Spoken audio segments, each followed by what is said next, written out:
Hey, in lesson one of our neurovestibular training, we talked about the implications that just learning a little bit about where my body is in space, how that can impact athletic performance. You know, if I have a sense of orientation wherever I am on the field, on the court, on the mat, then I can really work to give my body, my mind, more accurate information to be able to make a decision and ultimately to make a movement.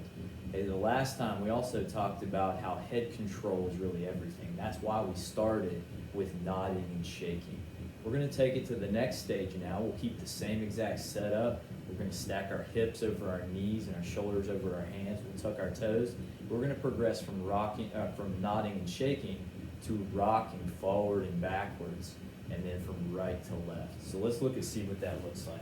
When I am rocking, everything I'm going to do first is get set up. I'm going to make sure my hips are stacked over my knees, 90 degrees. I'm going to make sure my shoulders are stacked over my hands. I like my toes tucked.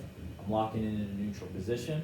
Again, when in that neutral position, before I start, I'm going to put my tongue right behind my top teeth. I'm breathing through my nose the whole time.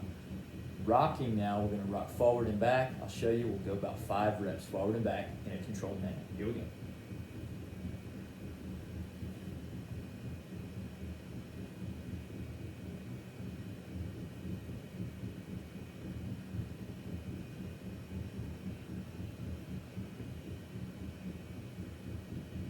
We'll do one more.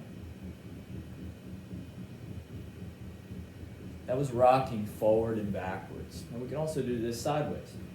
Again, get set up. Everything is about set up first. Be intentional before we start. We'll go sideways. Tongue.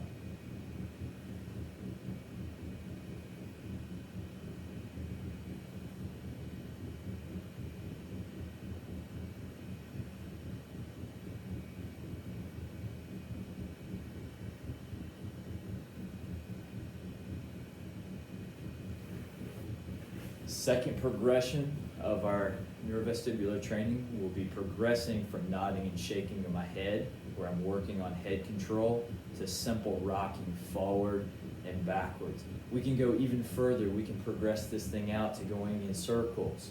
We can go forward, back, side to side, maybe a little combination.